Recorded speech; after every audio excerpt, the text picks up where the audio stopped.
joy to children. For my baby. Rub my seasoning. My name is Brad, and I'm a conservative Republican. Last summer, I happened to come across a video on the internet about the World Trade Center collapse on September 11th. As a kind of demolition hobbyist, I downloaded it and watched it. The title was Painful Deceptions by a guy called Eric Hufschmidt. The video made me angry. I was determined to prove the maker of this video wrong. I purchased DVDs about 9/11 from CBS and PBS Nova, including one made by the Naudet brothers. These were considered the official videos. And after watching them carefully and researching thousands of websites and archives on the internet, literally not sleeping for an entire week, I realized that the official story, not Eric Hufschmidt's Painful Deceptions, was unprovable, unsubstantiated, absolutely wrong. What you're about to see is information you should already know. Our news reporters, government, and media should have made all this material available to every one of us. Ask yourself why you've never seen it on TV. This is as close as we can get to the base of the World Trade Center. You can see the firemen assembled here, the police officers, FBI.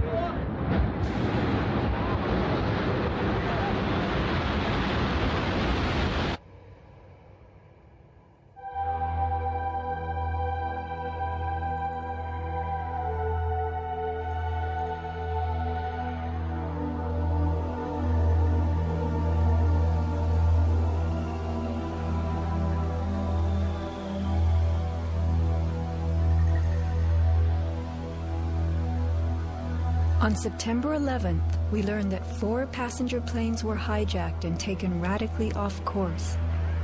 Within an hour, 2 of the planes had flown into the enormous steel towers of the World Trade Center, creating fires and eventually toppling them.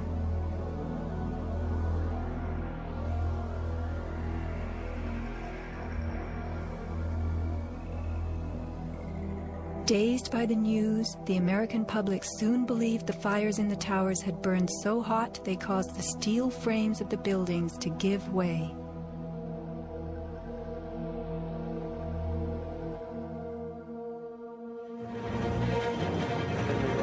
A myth developed, fed by official sources through the media to a bewildered audience. So when it was attacked again, he immediately...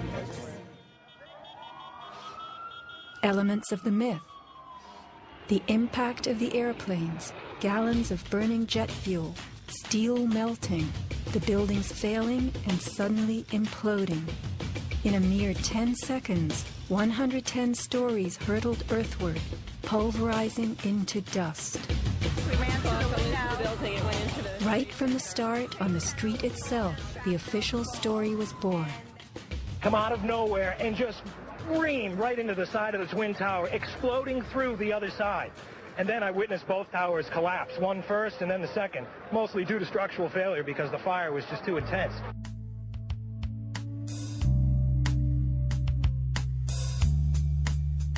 The myth bled into the FEMA report and was echoed by the experts.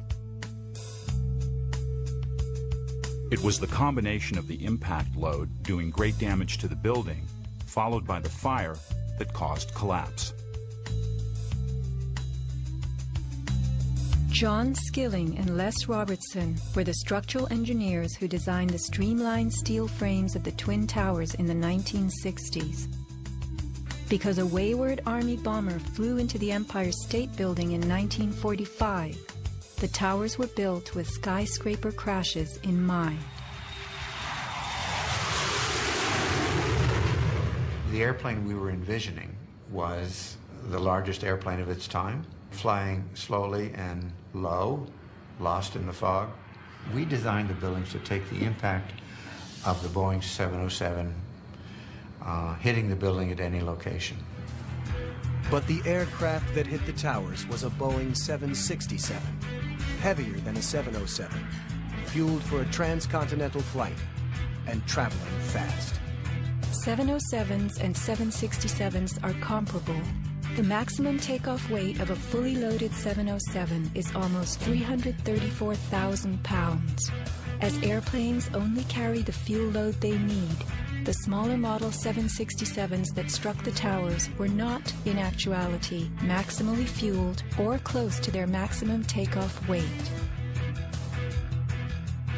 As for the heat of the fires, listen to the radio communications of these New York City firemen. We got two isolated pockets of fire. We should be able to knock it down with 2 lines. Where you know that? 78th floor. We got two isolated pockets of fire. Isolated pockets of fire. 2 water lines to knock them down. FEMA's executive summary relays that much of the fuel in the planes, jet-grade kerosene, was consumed by the initial fireballs and the following few minutes of fire.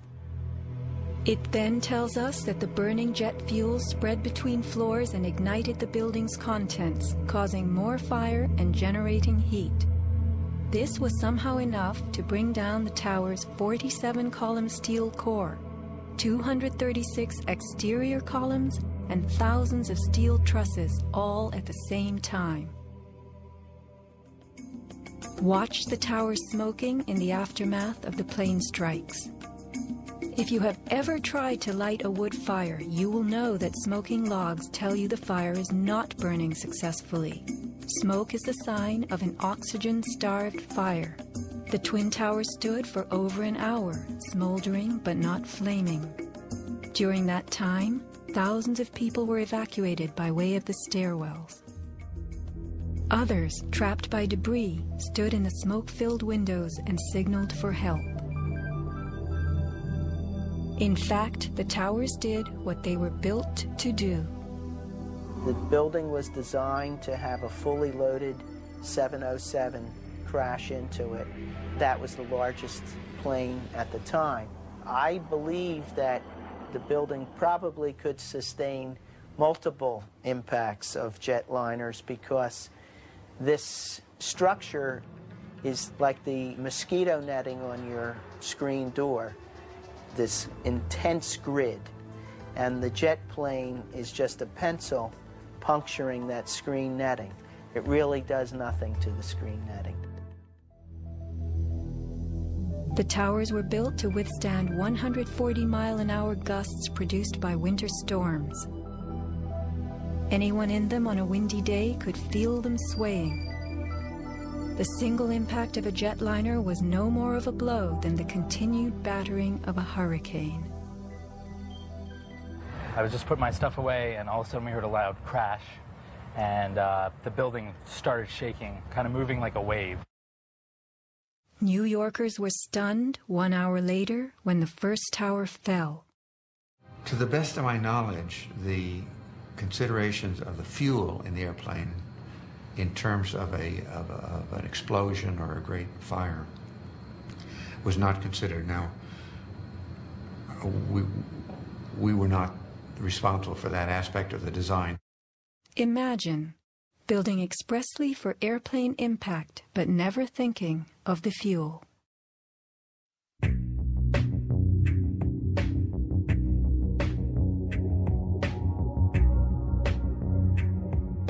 Never before in the history of the world has a steel building collapsed due to fire. I have not seen, until recently, a protected steel structure that has collapsed in a fire. True infernos have raged hot and long in steel-framed buildings, but not one of the buildings ever came down. In 1975, the World Trade Center's North Tower suffered a nighttime fire that flamed for 3 hours, spreading vertically from floor to floor. It burned twice as long as the fires of 9/11 without even a hint of a building collapse. In February 2005, the Windsor Tower in Madrid, a skyscraper undergoing reconstruction, sustained a 20-hour fire. This is what was left, a standing building strong enough to support a crane. Compare a 20-hour inferno to 90 minutes of smoke.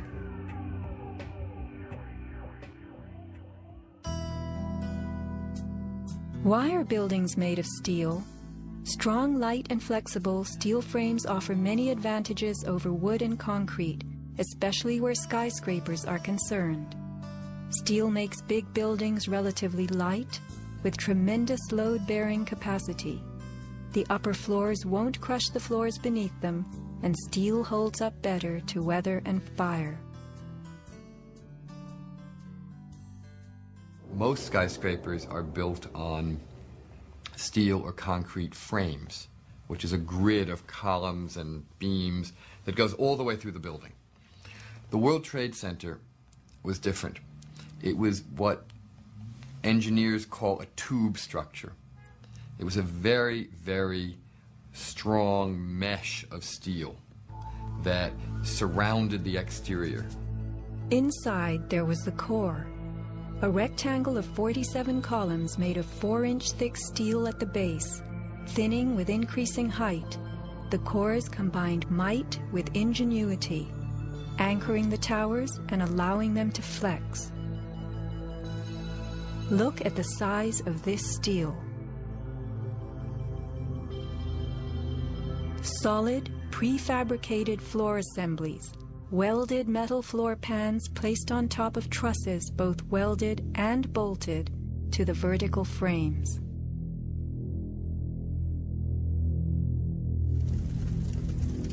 The story we were told. This rock-like steel grid gave way because fire warped the trusses, causing the bolts to fail. As the trusses sagged and fell, the floors dropped with them. In its 2002 documentary, Why the Towers Fell, PBS creates a video model. Once the trusses fail, the floors they were holding cascade down with a force too great to be withstood. The result is what's called a progressive collapse, as each floor pancakes down onto the one below. What remains standing? The tall, indestructible core. Why does PBS fail to explain the complete disappearance of the Twin Towers cores?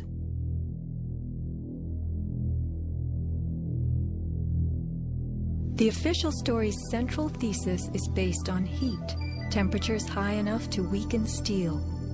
But people in the towers did not report such heat. Think about it. Neither steel, concrete, nor glass can burn.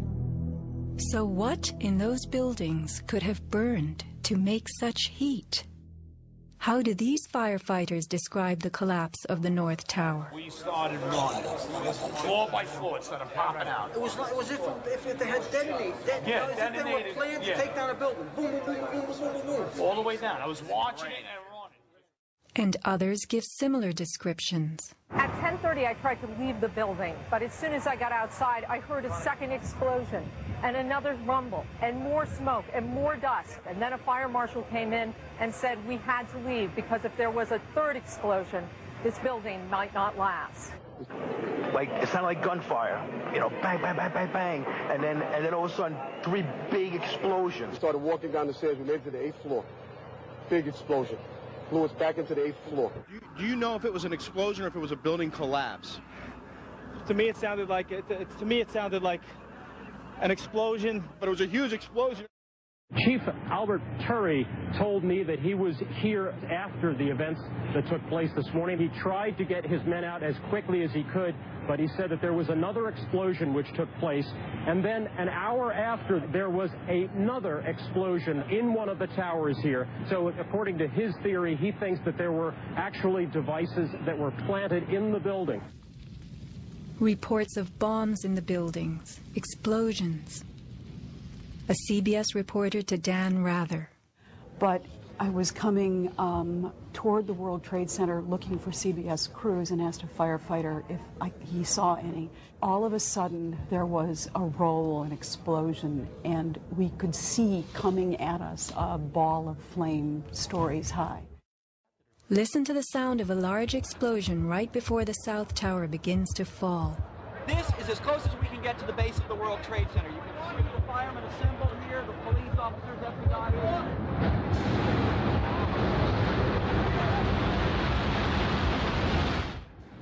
Sound reaches us after what we see.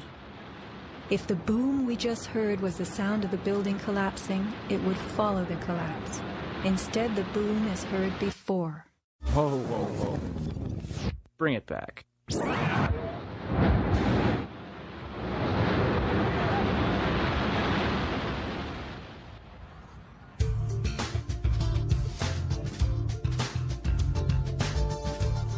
Let's consider the characteristics of steel. Steel is an alloy of iron containing added carbon for flexibility, workability, and strength.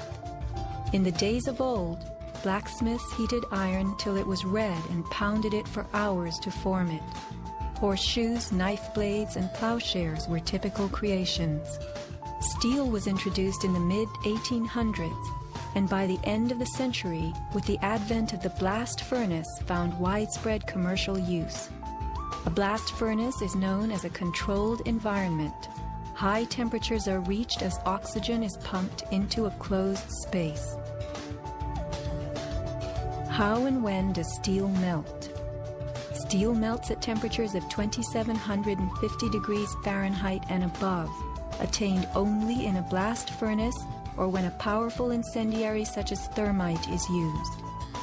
Steel or any substance that is burned will never become hotter than the temperature of the fire or heat applied to it. An open-air hydrocarbon fire reaches a maximal temperature of some 1200 degrees Fahrenheit in a dirty or uncontrolled burn, characterized by red-orange flames. Red-orange flames are what we saw on September 11th. Even the fireball caused by the plane strike was red-orange.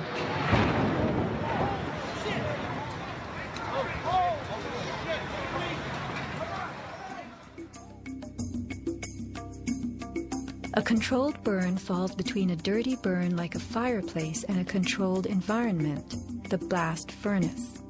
A controlled burn employs a regulated mix of air and fuel, an example being your gas stove or the engine in your car. You can fire up your gas stove all day long, making soup, roasting a duck, or simmering a stew. Made of steel, your stove will not melt, and nor will your pots and pans. This is a kerosene heater designed for use in any ordinary house. The heater runs on jet-grade kerosene contained in this tank. Made of steel, the heater can operate all night and all day. The kerosene fumes ignite and burn inside it, never causing even the smallest part of this heater to weaken or melt. Yet we were led to believe that these tremendous buildings, framed in steel and surfaced in aluminum, totally collapsed from small scattered fires and 90 minutes of smoke. Take note of these hurtling beams, thrown laterally outward as the tower comes to earth. Would fire have the strength to eject such huge hunks of metal? MIT engineering professor Thomas Eager's 2001 paper is officially considered the academic standard for explaining the World Trade Center collapses. In it, he tells us that steel loses half its strength at 650 degrees Celsius, and that the fires that day did not get much hotter than this. He stresses, however, that the fires did not burn evenly. It was the uneven temperatures that caused the steel to deform and some of the floors to fail. These falling floors brought down the whole building. While it was impossible for the fuel-rich diffuse flame fire to burn at a temperature high enough to melt the steel, its quick ignition and intense heat caused the steel to lose at least half its strength and to deform, causing buckling or crippling. This weakening and deformation caused a few floors to fall, while the weight of the stories above them crushed the floors below, initiating a domino collapse. In plain language, straight from MIT.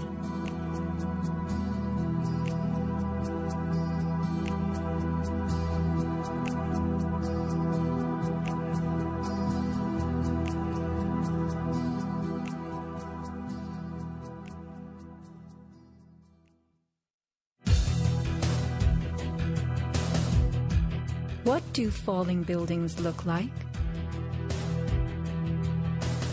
What do demolitions look like?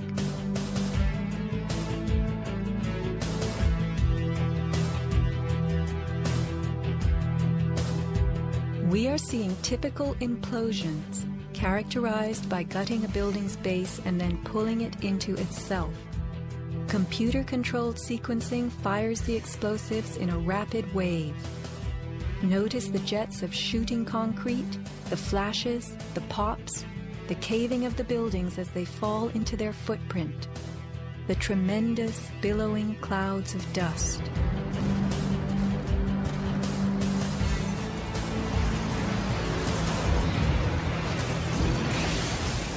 Now let's look at the collapse of the Twin Towers.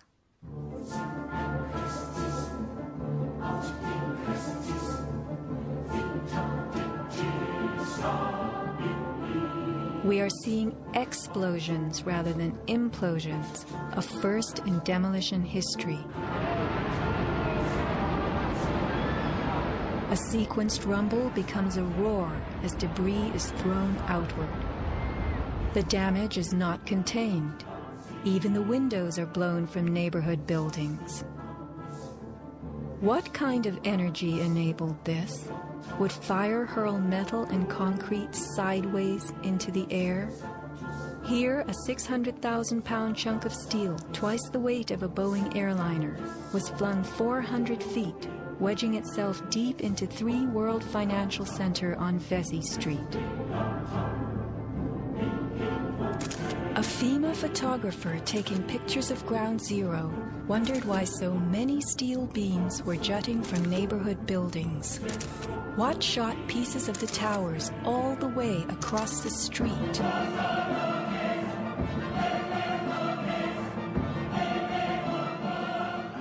In April 2006, New Yorkers were distressed to learn that bone fragments, human remains from 9/11, had been found on the roof of the nearby Deutsche Bank building. And how, in God's name, did those fragments get there?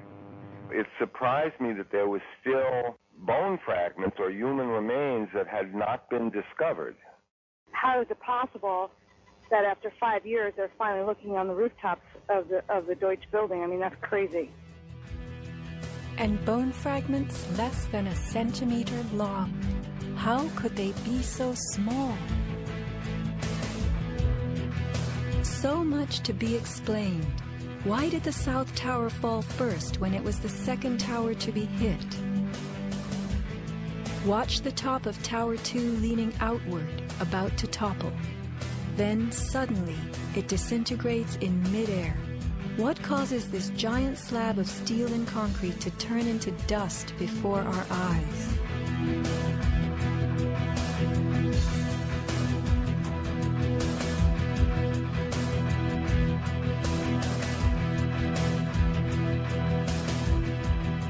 Watch both buildings collapsing straight down, directly into the path of most resistance, which is all the floors and all the mass of the building itself.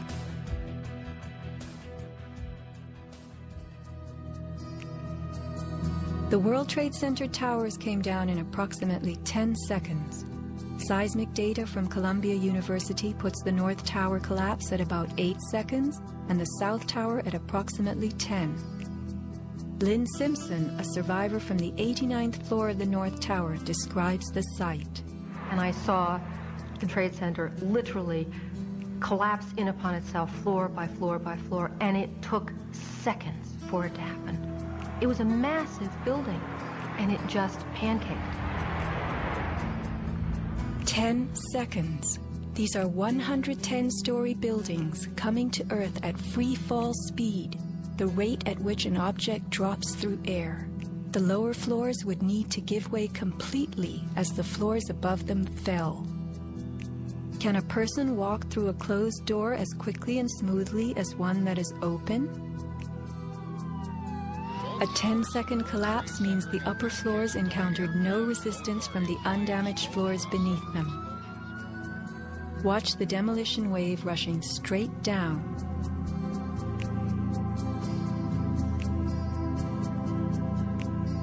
Here the South Tower is half its original height, but wreckage from the upper collapse has not yet fallen this far. We are watching a demolition moving faster than gravity itself, a building bursting into powder from top to bottom.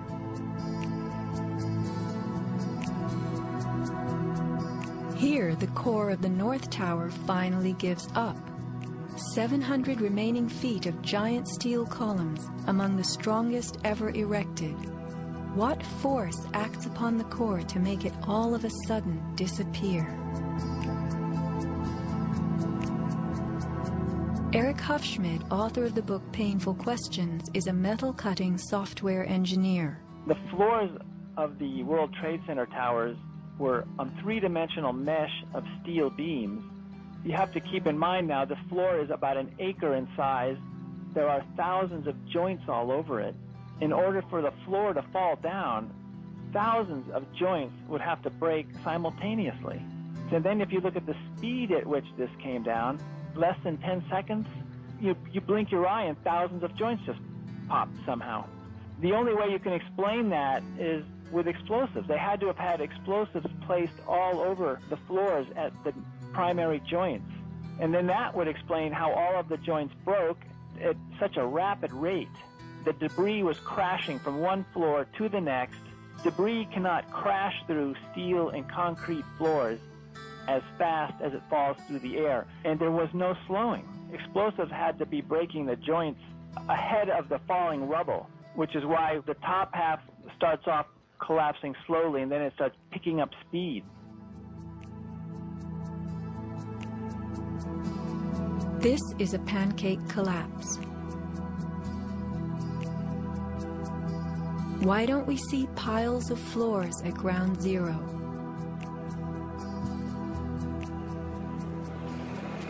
And paper blown everywhere. Wouldn't a pancake collapse have trapped the contents inside?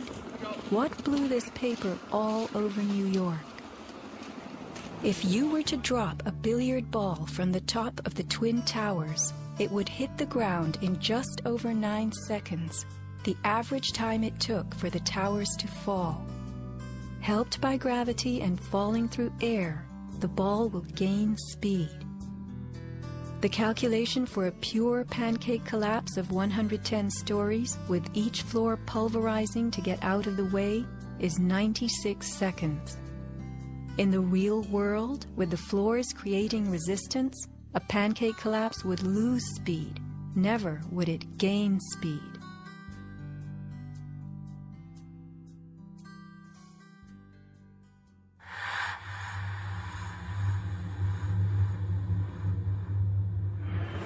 The airplane struck the towers high above the ground. But down in the lobby of the North Tower, marble facing flew off the walls. The windows shattered, all the glass blown out. Right away, a guy from the Port Authority told him the damage was somewhere above the 78th floor. But all you had to do was look around. It was obvious. Something had happened right there in the lobby. You just saw that all the windows were blown out. The lobby looked like the plane hit the lobby. Like the plane hit the lobby. What caused so much wreckage in the lobby? William Rodriguez, a maintenance employee at the World Trade Center and the last human being to exit the towers alive, describes a giant blast below his building. And all of a sudden, we heard an explosion. It was a huge explosion that came from under my feet, meaning that it came from the sublevels between B2 and B3. And then there was a huge explosion at the top of the building. You could hear the difference from the bottom and all the way through the top. The one from the top, which was actually seconds after, was heard very far away. The one at the basement was pretty loud, and you felt your actual feet moving with the floor. The tremor that is sent through the floors, that the walls cracked and the false ceiling totally collapsed. And that's when a person named Felipe David came running into our office saying, "Explosion, explosion, explosion." And when I saw him, he has all his skin pulled from under his armpits and missing pieces on his face. An explosion deep down in the tower before the plane crash 95 floors above. Others lived to report enormous explosions below the towers. Construction worker Philip Morelli was in North Tower's sub-basement 4 at the time of the first plane strike. I go downstairs. The foreman tells me to go to remove the containers. As I'm walking by the main freight car of the building, in the corridor, that's when I got blown. I mean, the impact of the explosion, of whatever happened, it threw me to the floor, and that's when everything started happening. Blown to the floor. Let's hear what happened next. I was racing. I was going towards the bathroom. All of a sudden, I opened the door. I didn't know it was a bathroom, and all of a sudden, a big impact happened again. And all the ceiling tile was falling down. The light fixtures were falling, swinging out of the ceiling. And I come running out the door, and everything, the walls were down. And now I started running towards the parking lots. There was a lot of smoke down there. There was a lot of people screaming. People came with us running up the ramps. Philip then ran underground to the South Tower. You know, you got to go clear across the whole from 1 to 2 World Trade Center. You know what I mean? That's the way you got to run. And then all of a sudden, it happened all over again. Something else hit us to the floor. Right in the basement, you felt it. Walls were caving in. Everything that was going on. I mean, I know of people that got killed in the basement. I know of people that got broken legs in the basement. People that got reconstructive surgery because the walls hit them in the face. Engineer Mike Pecoraro in the 6th sub-basement found the parking garage and machine shop reduced to rubble.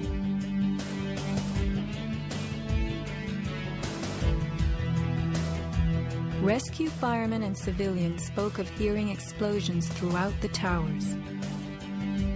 Firefighter Lou Caccioli told People magazine that as he and others evacuated workers, bombs were going off inside the building. Explosions stalled elevators and filled entire floors with smoke and debris. An eyewitness who said there was an explosion on floor 7-8. 7-8. Penetrated dispatch, we've just had another explosion.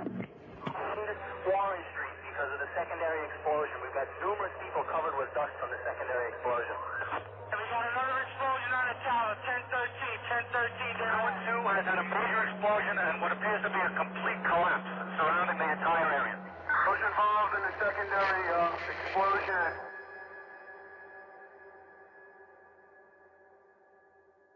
William Rodriguez, helping the firefighters, reports blasts within the North Tower well before it fell. As I went up, I remember listening to small explosions on the upper floors, and these small explosions were not coming from the area of the impact. It was coming from lower floors. And when the second plane hit the South Tower, we heard boom. When we heard boom, inside our building, the North Tower, we heard pa pa pa pa pa pa pa pa. And on the security radio, we heard, we lost 65, meaning the 65th floor collapsed. And as we went down the stairwells, you could hear the actual collapsing inside the buildings. You heard rumble, you heard the cracking of the walls, I mean, pieces falling right next to us of the actual building.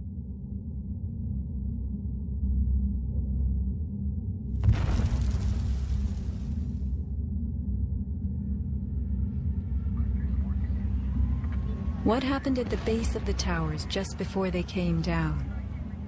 Smoke appeared at street level.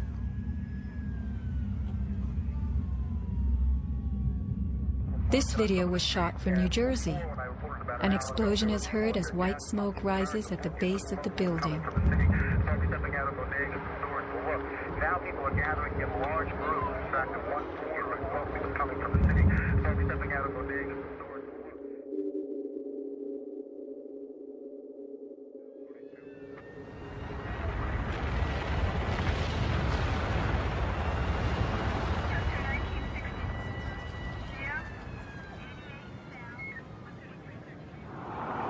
Watch the camera shake on its tripod as a large energy source rocks the ground. 9 seconds later, the North Tower falls. I heard like an explosion and then a cracking type of noise. And then it sounded like a freight train, rumbling and picking up speed. I looked up and I saw it coming down. As I came out of the North Tower, everything started trembling under my feet like an earthquake. The only thing I saw was a fire truck. I ran towards the fire truck and slid right under, when the building started to collapse right on top of the fire truck.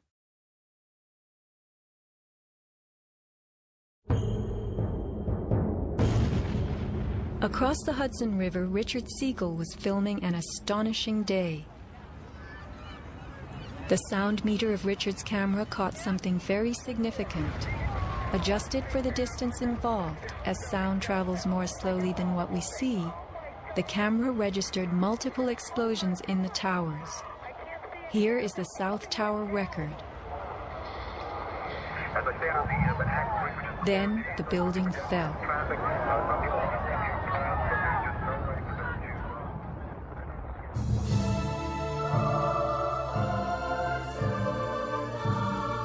Let's look carefully at the collapse itself. Notice the puffs of concrete issuing from the sides of the building well ahead of the collapse wave. Called squibs in demolition language, these are actual explosives, charges firing visibly through the exterior as gravity pulls the building down.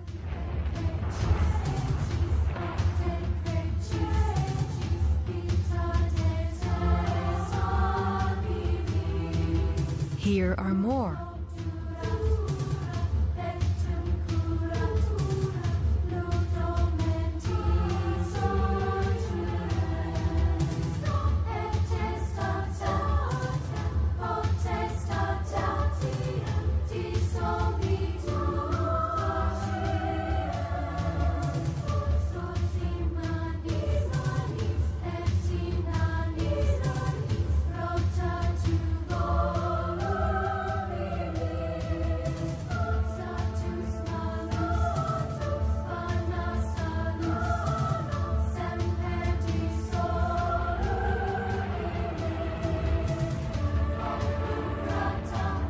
Shattering from the top, engulfed by banana peel plumes, these were no ordinary implosions. The Twin Towers each consisted of 3 multi-story buildings set on top of one another. To sustain the weight of so many floors, the sky lobbies had to be extra heavily reinforced. Watch a big squib coming from the sky lobby band.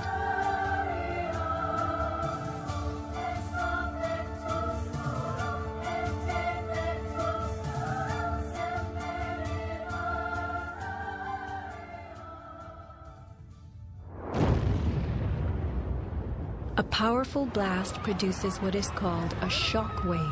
Explosions generate extremely high compressional waves that exceed the limits of surrounding air and space, creating a violent force.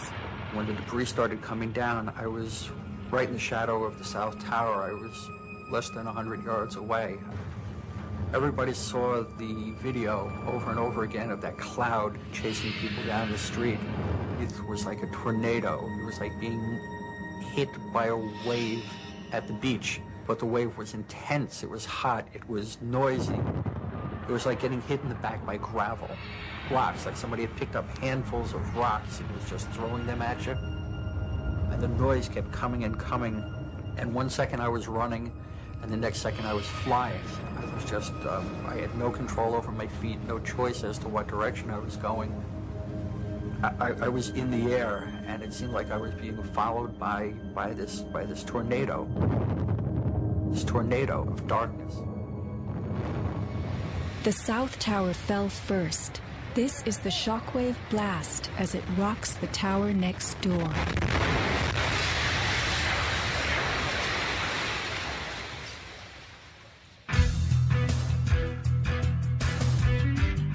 As the buildings fell, they darkened Manhattan, filling the air with billowing clouds of dust and ash.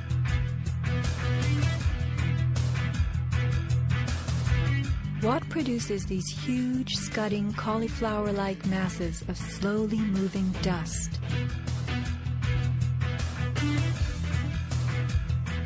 True, a 110-story building has just been reduced to 1 million tons of rubble. But is there anything in our experience we can compare it to? A volcano.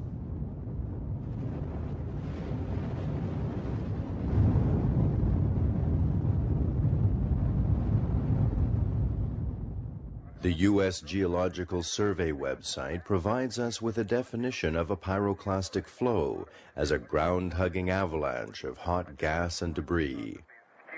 The rising gas chimney is clearly visible in this photo of the North Tower implosion with pyroclastic flows between buildings. The cauliflower shape of the debris clouds is a telltale sign of pyroclastic flows generated by massive explosions typical of volcanic eruptions and controlled demolitions. That is the second building that has gone down. A pyroclastic surge can even flow over water as hot gases carry dust created by explosive energy. Here, the South Tower implosion creates a pyroclastic surge moving out over the Hudson River. A volcanic eruption produces exactly the same thick, scudding ash, heavy with debris, hugging the ground as it flows out from a tremendous internal explosion.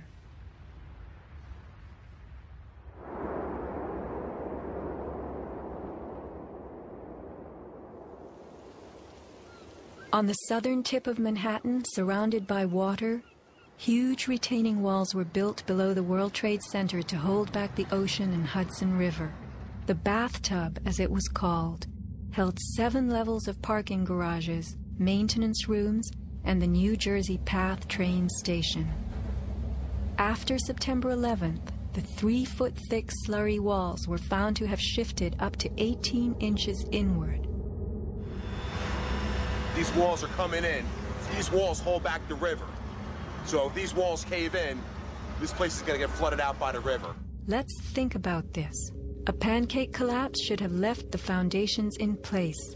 They had always borne the weight of 110 floors, but something happened in the sub-basements to disrupt them. All the collapse had gone down to track level, so we had 60, 70 feet of wall, totally unsupported. What kind of force could have dislodged so many stories deep underground?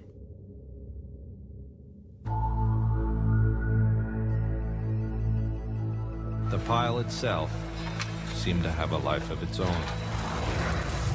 It spewed fire when we dug into it. The ground continued to burn. Les Robertson publicly reported that 3 weeks after the collapse, live fires burned and molten metal still flowed underground. You see how this debris is still smoking? That's when the fire is going to still burning. 8 weeks later, we still got fires burning. Steel-toed boots is one of the biggest things. Out still on the rubble, it's still, I believe, 1,100 degrees. The guy's boots just melt within a few hours. In November 2005, physics professor Stephen Jones of Brigham Young University published a 25-page treatise on the collapse of the Twin Towers and Building 7, applying the laws of physics to the official story. From an interview on MSNBC. As we read in the FEMA report, it says here, and I put this in my paper, of course, the best hypothesis, which is the only one they looked at, fire, has only a low probability of occurrence. Further investigation, analyses are needed to resolve this issue, and Professor, I agree with that. I am sorry that we are out of time, and I'm not sure that Whoa. you've one other fully thing I want to mention okay, about... if you can hit it, hit us with it quickly. All right. Okay, here we go. Molten metal in the basements of all 3 buildings. Right. And yet all scientists now reasonably agree that the fires were not sufficiently hot to melt the steel. So what is this molten metal? It's a direct evidence for the use of high-temperature explosives such as thermite. Thermite produces molten iron as an end product. Okay. We appreciate your coming on, even if I don't understand your theories. We appreciate your trying to explain them. Thanks. Professor Jones barely got in his mention of thermite. An incendiary used by the military, thermite is a compound of iron oxide and aluminum, which when ignited sustains an extreme heat reaction, creating molten iron.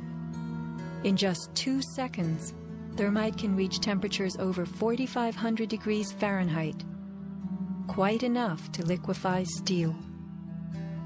This is thermite melting the engine of a car. We know that open-air fires cannot burn hot enough to melt steel, but metal had melted at the base of the towers. The second product of a thermite reaction is aluminum oxide, visible as white smoke. Was thermite used in conjunction with explosives on September 11th? Watch this very bright substance pouring from the 81st floor of the South Tower.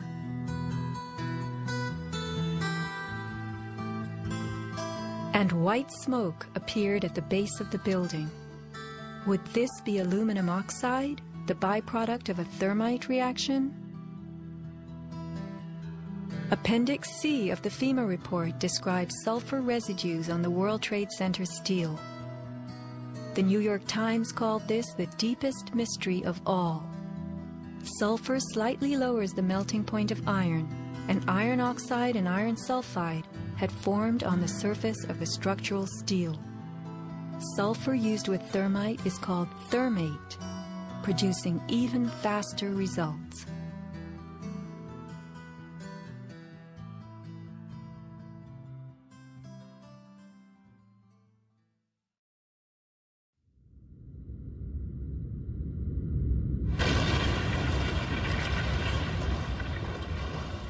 Let's look at what happens in the demolition industry.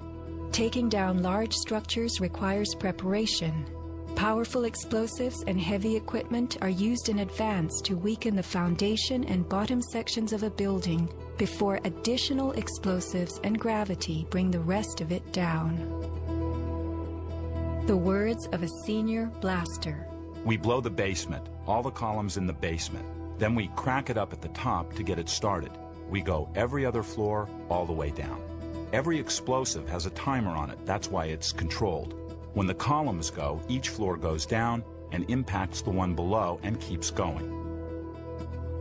Here's what demolition experts use in steel-framed buildings: the linear shaped charge. It's a chevron-shaped or V-shaped charge that you can focus at a specific target, and it's lethal. It generates around 3 million pounds per square inch pressure at a speed, depending on the explosive inside the shaped charge, in excess of 27,000 feet per second. Besides the unfathomably powerful shaped charge, blasters have a lot of tricks. There are over 1,000 different types of explosive. Different because they detonate at varying speeds. This is detonating cord, and this burns at about 21,000 feet per second. Comes in all colors, pastels too. With the use of delays, we can control pretty much where the debris lands. We can control vibration. We can control noise levels. Timing and delays are the key to just about everything in our business.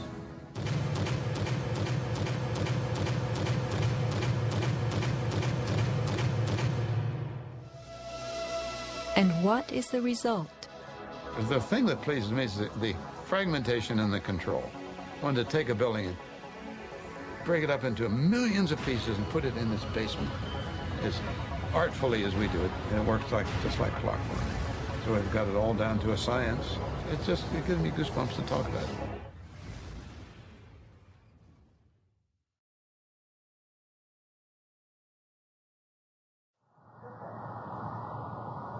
Were the underground explosions intended to blow out the Twin Towers' basements, followed by blasts heard inside the buildings of shaped charges slicing the core? Because of the secondary explosion, we've got numerous people covered with dust from the secondary explosion. Demolition pre-weakening usually takes place well in advance of the final blast, but at the World Trade Center, critical prep work might have had to occur in a very compressed time frame in the panicked aftermath of the plane strikes.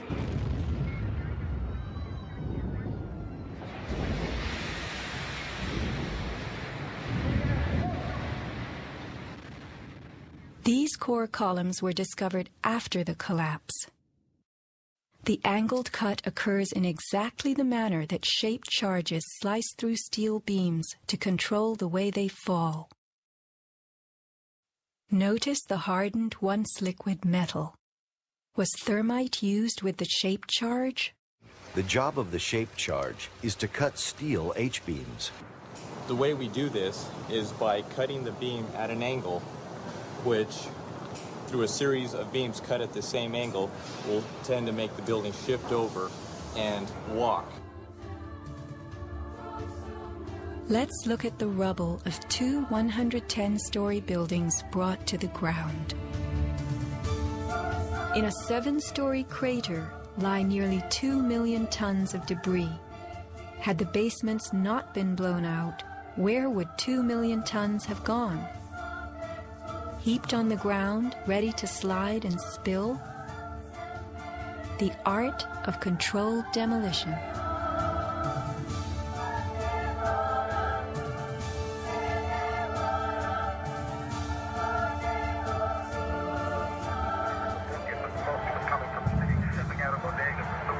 Remember the pre-collapse and mid-collapse explosions caught by Richard Siegel's camera on the Jersey Shore? Were these the blasts that took out the core and upper basements? Just before the final crumble, a mind-boggling sequence of computer-controlled delays that blew the exoskeleton, pulverized the concrete, to bring the whole structure rolling to the ground.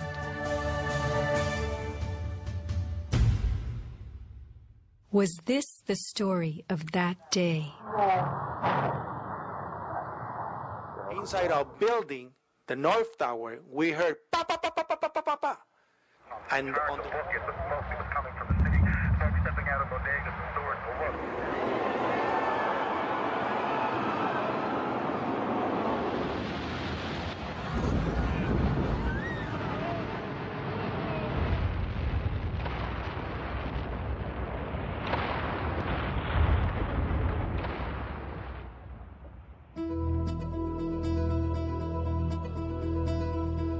Some people appear to have known the imminent future on that fateful day.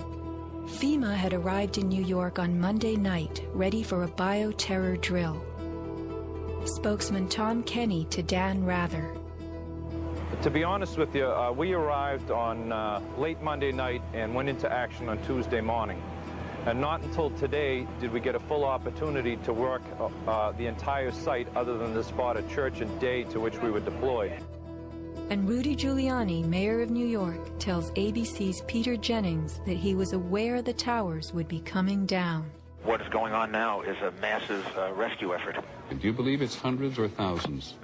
I really don't want to say right now, Peter. I think it's going to be a horrible number. I saw people jumping out of the World Trade Center. I saw some of the firefighters who I know going into the building. And we were in a building in which we were trapped for about 10, 15 minutes. And we set up headquarters at 75 Barclay Street, which was right there with the police commissioner, the fire commissioner, the head of emergency management. And we were operating out of there when we were told that the World Trade Center was going to collapse. The World Trade Center was going to collapse. It was going to collapse. It was going to collapse. Similarly, Larry Silverstein, new leaseholder of the World Trade Center, regretfully declared that a decision was made to pull Building 7 by the end of the day, the last structure added to the World Trade Center complex. Let's hear Mr. Silverstein's actual words, delivered for our benefit in the 2002 PBS documentary America Rebuilds. I remember getting a call from the fire department commander telling me that they were not sure they were going to be able to contain the fire. And I said, you know, we've had such terrible loss of life. Maybe the smartest thing to do is pull it. And they made that decision to pull, and then we watched the building collapse.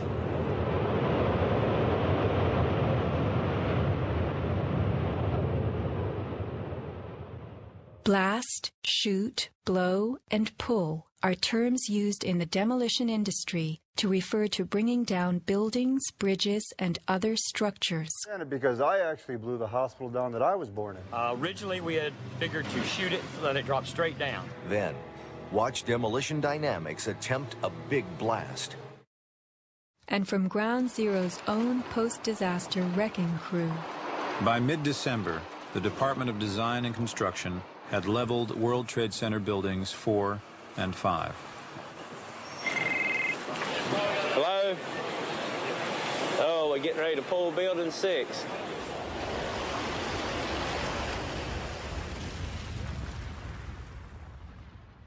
Silverstein, a commercial real estate tycoon with international political connections, acquired a 99-year lease on the World Trade Center complex in the spring of 2001. Throughout the summer, he reworked the insurance policies on his new property, making sure that it was covered for acts of terrorism. Explicit in the lease agreement was Silverstein's right to rebuild the complex if it were destroyed.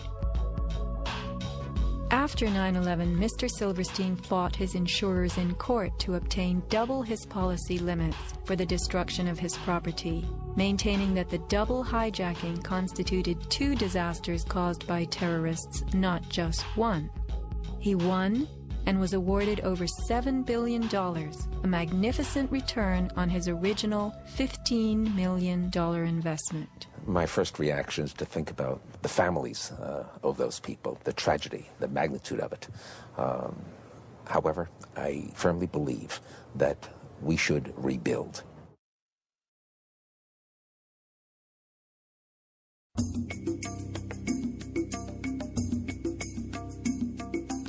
Just in the last few seconds, another building, building number 7, one of the buildings in support of the World Trade Center towers, has collapsed. World Trade 7, functioning as the command center for the complex, housed giant diesel backup and oxygen systems, the mayor's protected emergency bunker, and offices for the CIA, Secret Service, Department of Defense, and Securities and Exchange Commission. Its other tenants were insurance companies, brokerages, and banks. No plane hit Building 7, but at 5:20 p.m. on September 11th, it collapsed in a heap on the ground. Some damage to Building 7 is said to have been caused by debris from Tower 1. Though this New York Times article tells us Building 7 burned like a giant torch, the only visuals that exist are of unidentified smoke and a few small fires. Compare this to the wallops sustained by World Trade Center 3, 4, 5, and 6. Positioned right below the towers, damage to the surrounding World Trade Center buildings was infinitely worse. Still, the structures held up. But somehow, rescue workers knew that Building 7 would fall. You hear that? Keep your eye on that building. It'll be coming down soon. A 47-story skyscraper, Building 7 folded neatly in 6.5 seconds, a textbook descent right into its footprint. Silverstein Properties now tells us that its owner was referring to the team of firefighters inside the building when he spoke of the decision to pulling the firemen out of harm's way. However, there were no firefighters in Building 7, according to FEMA, NIST, and Fire Chief Frank Fellini. They were ordered out at 11:30 that morning. 6 hours later, the building came down. You know, we heard this sound that sounded like a clap of thunder. Turned around, it looked like there was a shock wave ripping through the building, and the windows all busted out, and, you know, it was horrifying. About a second later, the bottom floor caves out, and the building followed after that. Radio host Alex Jones notes the mark of a classic implosion. This is a photo taken 1 second into Building 7's collapse. Notice the crimp. If we look at other controlled demolitions, we see that they first blow one of the central columns so the building falls in on itself. If you don't do this, the building falls outward and can damage surrounding structures. Building 7 had a classic crimp or wedge. Its central column was blown out first, so it didn't structurally damage buildings just a few feet away from it. Remember the mayor's emergency bunker? Ensconced on the 23rd floor of Building 7, it was retrofitted with superglass, water, oxygen, and its own generator. But Mayor Giuliani chose to find emergency shelter elsewhere on September 11th. Why Building 7? Even the media and its experts were confused. The History Channel interviews structural engineer Ramon Gilsans, who points out the obvious crimp and even speaks of the implosion. Engineers are not just focusing on the Twin Towers. The most disturbing structural event was not that the Twin Towers fell, but that Tower 7, ignited by flying debris, fell due to fire alone. Building 7 was a steel frame building, and is the first steel frame building that has collapsed due to fire. The failure of the building was an implosion, so it failed completely different than Towers 1 and 2, in which the floors failed first. Why Building 7? Let's ask the question again. As the WTC Command Center, was it the hub for the 9/11 plan? Also, in 6.5 seconds, lost forever were thousands of SEC case files on corporate fraud, including those relating to the notorious activities of giants WorldCom and Enron. A few indictments for stock fraud, but what of the $70 billion California electricity swindle? It disappeared.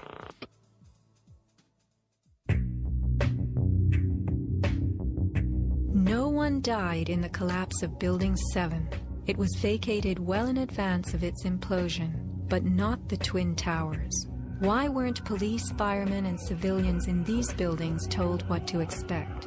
Tragically, employees in the towers were advised to return to their offices. The announcement came on that everything was fine. Tower 1, they were evacuating, but Tower 2 was fine, and we could go back to our offices. We were about to go through the turnstile. The security guard says, "Where you guys are going?" I said, "Well, I'm going home because I saw fireballs coming down." He said, "No, your building is safe. It's secured. It is safer to stay in your building. Go back to your office." Stanley Prayamnath returned to the 81st floor. Then, I just happened to raise my head looking straight towards the Statue of Liberty, and what I saw was a giant airplane coming straight towards me.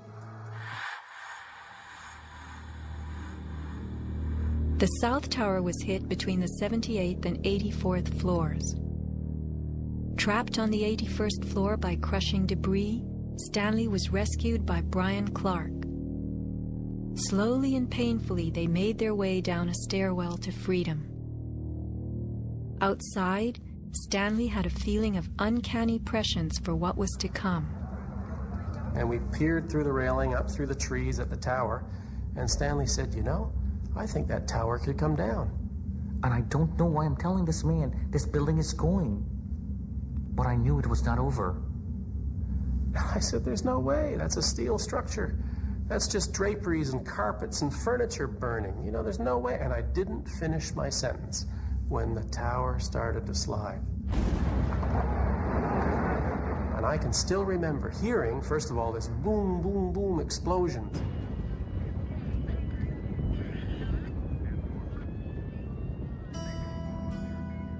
Not all were blessed with intuition or foresight. Joseph Milanowicz reached his son Greg by cell phone. Greg at that time, I could tell by his voice, was scared. He said to me, "Dad, can you get in touch with someone and tell them that there's about 20 of us on the northeast corner of the 93rd floor." Greg had been about to leave the South Tower after the North Tower was attacked, but was told it was safer to return to his desk. A couple of times he said, "Why did I listen? Why did I listen?" Who was a director in the company that provided electronic security for the World Trade Center and Washington's Dulles Airport, both involved in September 11th? None other than the president's younger brother. From 1996 to 2000, Securacom installed what was referred to as a new security system at the World Trade Center. Wirt D. Walker III, a cousin of the Bush brothers, was CEO of Securacom from 1999 until 2002. Interestingly, these facts have not been made public. Was it only a security system that was added during those years, or was it also the wiring for a long-awaited plan? Scott Forbes, an IT specialist in a firm that had leased space in the South Tower since its erection, reported an unprecedented power down in his building for almost the whole weekend prior to 9/11. We were notified 3 weeks in advance of the power down by the Port Authority. That was relatively short notice to plan to shut down all of our banking systems. It was a big deal. It was unprecedented. We had a data center on the 97th floor, so our originating servers were all there. During that weekend, the power down meant that there was no security. The doors were all open, basically. And also the security video cameras were all off. But they were guys in overalls carrying huge toolboxes and reels of cables walking around the building on that weekend. Employees were notified that internet cables were being upgraded. But who were the strange workmen, and what were they really doing? All the power was shut down. If there was a power down, that meant that everything was gone in terms of security, in terms of access to the building, so anybody could have gone there and do any kind of setup. Having worked overtime to get his company's servers back up, Scott took the day off on September 11th. As he watched the towers collapse from New Jersey that morning, he was sure this had been the purpose of the mysterious weekend work. Scott notified many authorities, including the 9/11 Commission, about the unusual and lengthy power outage, but was ignored. Ben Fountain of Fireman's Fund spoke of unusual evacuations ordered at the Twin Towers during the weeks before September 11th. Others reported that the security alert was inexplicably lifted 5 days prior and bomb-sniffing dogs were removed. What would the dogs have discovered had they remained on duty?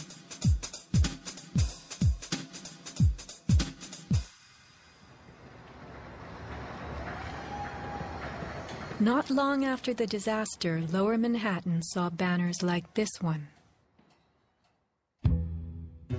Although they were idolized as cathedral-like symbols of power and triumph that pierced the New York skyline, the Twin Towers were big money losers for the Port Authority of New York. They cost millions a year to equip with the basics: electricity, water, heat, air conditioning, sewage, and even oxygen, being airtight. As modern communications connected traders from all corners of the globe, tenancy in the Twin Towers continued to drop. The towers presented another problem. Decades ago, their steel beams had been sprayed with fireproof asbestos, a cancer-causing material banned from use in building in the mid-1980s. Although the World Trade Center complex was given several waivers, it was expected to clean up its act. But to remove the asbestos from every supporting beam in the Twin Towers would have been almost undoable. Quotes for this cleanup ran over $1 billion, and no insurance company was willing to bear the cost. An urban renewal project of unfathomable proportions. Given the tower's issues and problems, September 11th proved an unexpected bonanza. The Trade Center was built in the 1960s to revive a rundown area of New York, and 40 years later, urban renewal could again take place. 2 white elephants were removed, and a brand new complex is in the works. The full height of the new Freedom Tower will soar to 1,776 feet.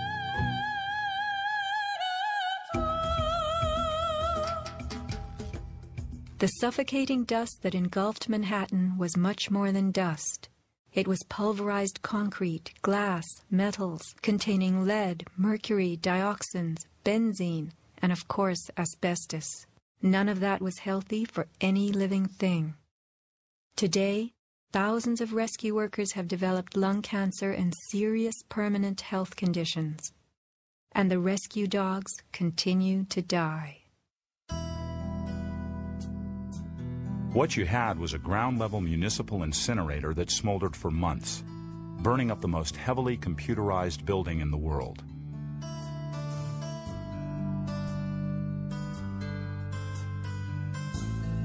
Patients have had black paste coming out of their pores. They have reported bowel movements that are blue or green and have smelled like smoke, despite the fact that they have not been at a fire scene for months. Only 3 days after September 11th, Washington instructed the EPA to declare Manhattan safe and reopen Wall Street, though the air remained toxic. A federal judge is blasting the former head of the Environmental Protection Agency for telling New Yorkers it was safe to return to their homes and offices near Ground Zero soon after the 9/11 attacks. The judge called Christine Todd Whitman's actions, quote, conscience shocking, and refused to grant her immunity. It was documented that the White House ordered EPA to tell these lies, to downplay the seriousness of the environmental hazards.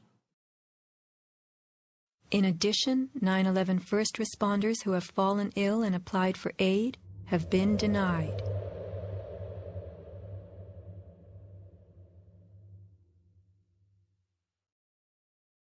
Asbestos plays a part in the myth of why the Twin Towers fell on September 11th. The steel had been sprayed with a lightweight fireproof foam, which, while cheaper, was much less adhesive. The New York Times has reported that the foam fell off easily, and the Port Authority had been fixing and replacing missing sections in the months before September 11th.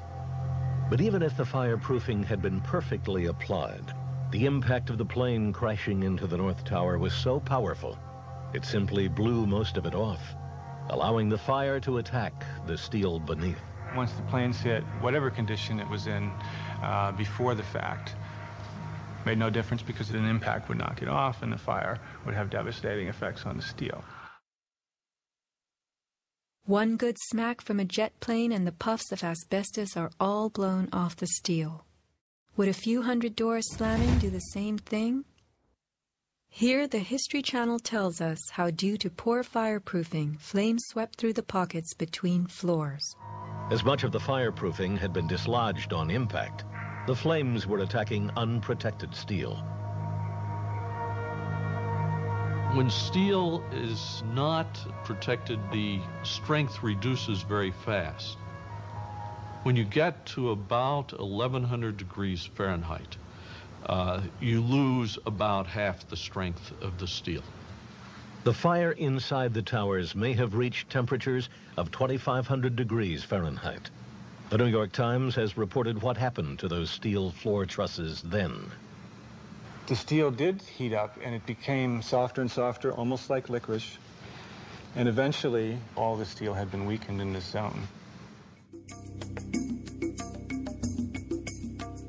40 years ago, the steel used to build the World Trade Center was certified by Underwriters Laboratories, a global product compliance and public safety guardian. Let's hear a lone voice that spoke out from this enormous company.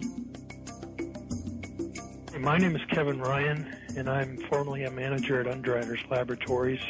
I was fired from my job 5 days after sending a letter to a government scientist at the NIST, questioning the report that the NIST had recently released in October of 2004. I wrote this letter because I had serious questions about what I saw in the report. Those questions went back to September of 2001 when UL's CEO came to our location in South Bend. He told our entire staff that the World Trade Center steel had been certified by UL, and he said that we should be proud of how long the buildings had stood. Over the next 2 years, I did some research and found some very disturbing facts, including that the steel had been disposed of in an unprecedented manner.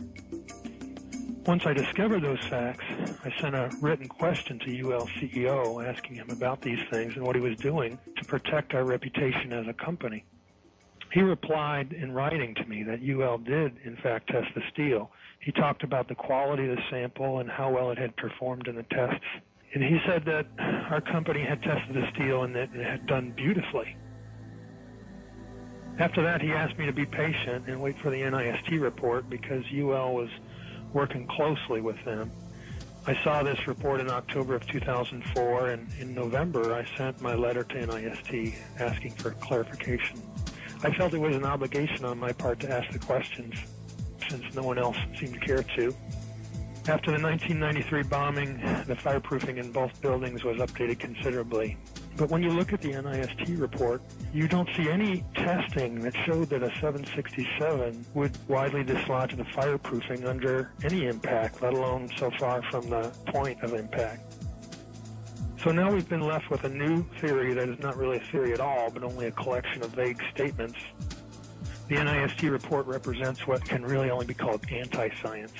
They started with their conclusions and worked their way back to some leading hypotheses.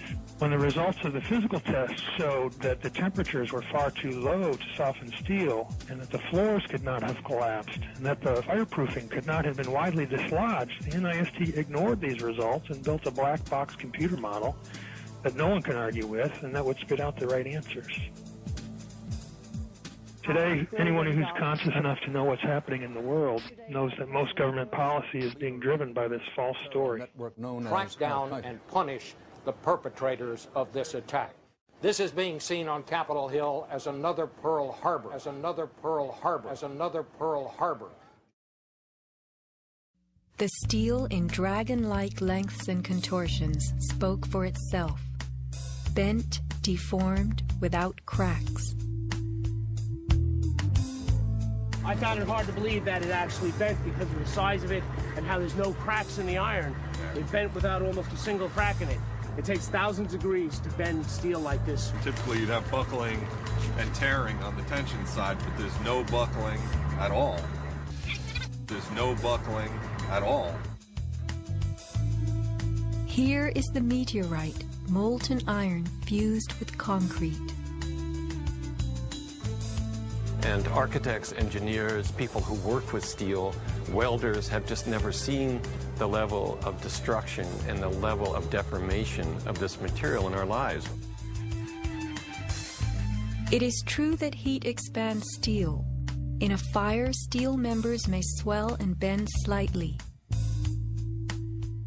But this, how could these huge tangles have been created? The steel below the towers had melted at many thousands of degrees. Since metal conducts heat, were these twisted remains formed by high temperatures wicking their way through a gridwork of steel?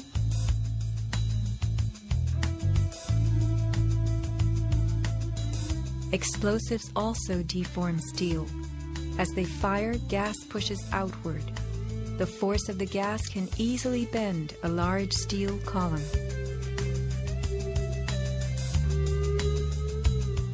Two kinds of debris, huge shattered columns that could break a truck, combined with matter that was near pulverized. You have two 110-story office buildings. You don't find a desk. You don't find a chair. You don't find a telephone, a computer. The biggest piece of a telephone I found was half of the keypad, and it was about this big. In 1886, 4 gold miners lost their lives in an underground explosion. The bodies of these 4 men were brought to the surface in one barrel. The biggest piece recovered was part of a foot. September 11th left over 1,100 bodies unaccounted for. At Ground Zero, this was found inside a length of steel. And before they sealed this up with the sheetrock and all the building materials on the interior face, the workers would sometimes put beer cans, and the newspaper that we found, the New York Times paper, we found in a similar spot to this.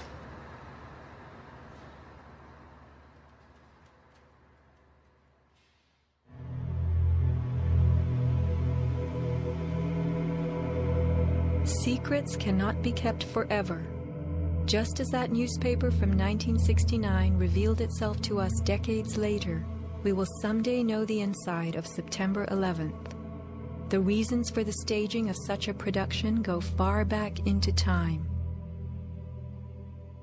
Insurance policies covered nearly everything in the World Trade Center that was destroyed. But what if certain commodities could be removed in the nick of time? Gold and silver held by commercial banks and the COMEX exchange is said to have been stored beneath Ground Zero. This single cache belonging to the Bank of Nova Scotia was unearthed and made public. Was there more, and was it removed, remains a question. As last survivor William Rodriguez climbed the stairwell to rescue people, He remembers a very strange thing. As I stood there on the 33rd floor, I heard very strange noises on the 34th floor. Now, the 34th floor was an empty floor, a floor that did not have any kind of walls, or it was a construction floor. It was totally hollowed out. There was nothing there, and I heard very heavy equipment being moved around, and it sounded like dumpsters with metal wheels being moved around, and I got scared because I knew it was an empty floor. Nobody was supposed to be there. As a matter of fact, not even the elevators stop there. You have to have a special access key to open the door on the 34th floor. So to find that there were strange noises there, and I continue actually bypassing that floor because I didn't dare to open the door on the 34th floor. Something told William Rodriguez not to mess with the 34th floor. I got scared. Yet William Rodriguez was not a man who was scared that day. He remained in a burning building against firemen's orders, endangering his own life as he saved the lives of others. What could have been happening on the 34th floor? For weeks, Scott Forbes had heard similar noises on the 98th floor above him. It must have been at least 4 to 6 weeks before 9/11. It was like rebuilding work going on upstairs. The tenants, the people from Aon who had been there were moved somewhere else. The offices were just vacant. And there was a lot of heavy machinery building work going on. It was almost like pneumatic drills and lots of hammering, so much so that the floors were shaking. That's how noticeable it was. It was almost as if something heavy was being moved and then it was being taken off wheels, and it was like, boom. Our floor underneath literally shook. You could feel the weight above you. That was how large it was. On one occasion, I opened a door to see what was going on, being nosy. When I opened the door, the whole office space was empty. There was nothing there at all. It was quite bizarre because it was just empty. Completely empty, barren, nothing, zero. Not even cables hanging from the ceiling, but there'd been these heavy noises and vibrations up above. It was really strange. And the noticeable dust in the building the week before. It was probably the week leading up to 9/11. Every morning I'd come in around 7 a.m. and the dust was incredible. It was filthy. It was like the cleaners weren't cleaning. Right where the windows were, there was a sill which enclosed radiators. I was sick to death of the dust which was appearing on the windowsills. It was dirty grey and very, very noticeable in that week leading up to 9/11. Where was that dust coming from? Grey dust Scott himself had to clean. Was it powdered cement? The steel columns of the Twin Towers formed an endo and exoskeleton. Had something been placed around the edge of the building, holes been drilled to contain it? Was the dust in those final days a telltale sign? As white elephants, the buildings were full of vacant offices. Tenants could be temporarily moved around for upgrades as Aon was, and a plan arranged to perfection. Was the strange construction that could be heard but not seen going on all over the towers? Larry Silverstein took possession 6 weeks before September 11th, when the strange construction began. Were the sounds that scared William Rodriguez the last of the rats as they left a sinking ship?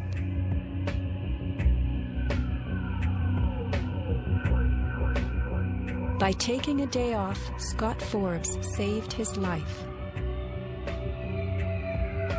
This woman was not so fortunate. She is 9/11's Iphigenia, calling soundlessly to people who could not help her.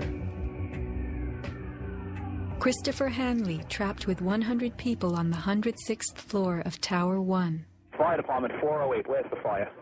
Yeah, hi. I'm on the 106th floor of the World Trade Center. We just had an explosion up here. What building are you in, sir? 1 or 2? 1 World Trade. All right. Yeah, there's smoke, and we had about 100 people up here. Sit tight. Do not leave, okay? There's a fire or an explosion or something in the building. All right, I want you to stay where you are. Yes. Kevin Cosgrove, trapped on the 105th floor of the South Tower. There's smoke right there, 105, 2 power. It's right there, it's black, it's iron. My wife thinks I'm all right. I called her and said I was leaving the building, I was fine, and bang. It's 3 of us, 2 broken windows. Oh, God!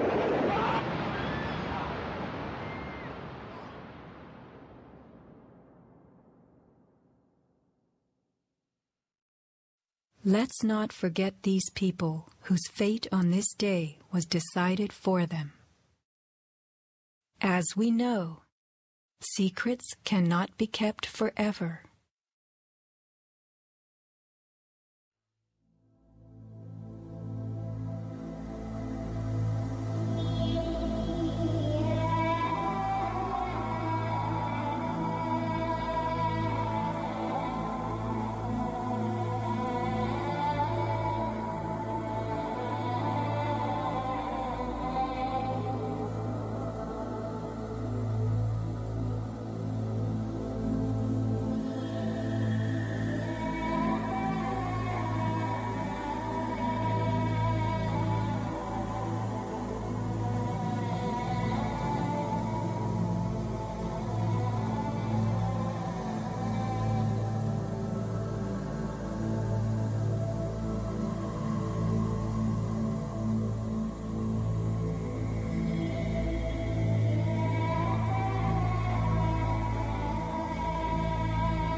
When I reach the place I'm going, I will surely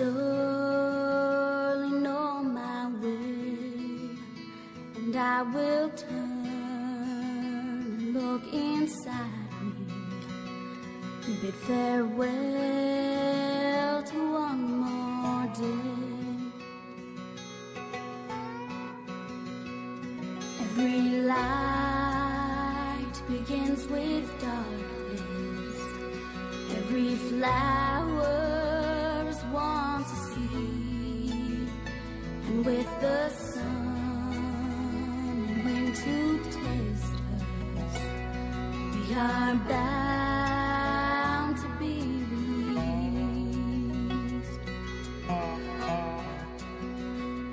I will fly beyond this valley. I will open up the gate, and when I reach the place I'm going, I will surely know my way.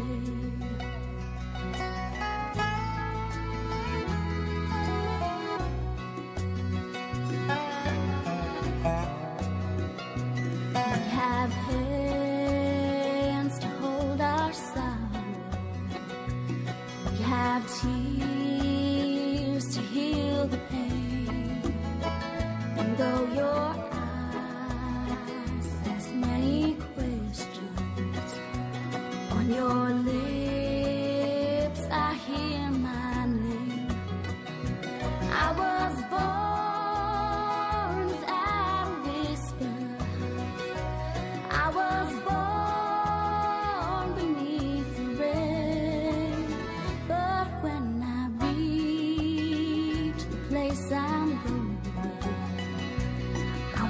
surely know my way. I will surely know my way.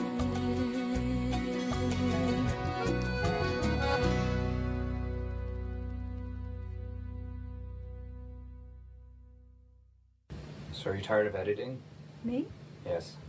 No. Are you filming me?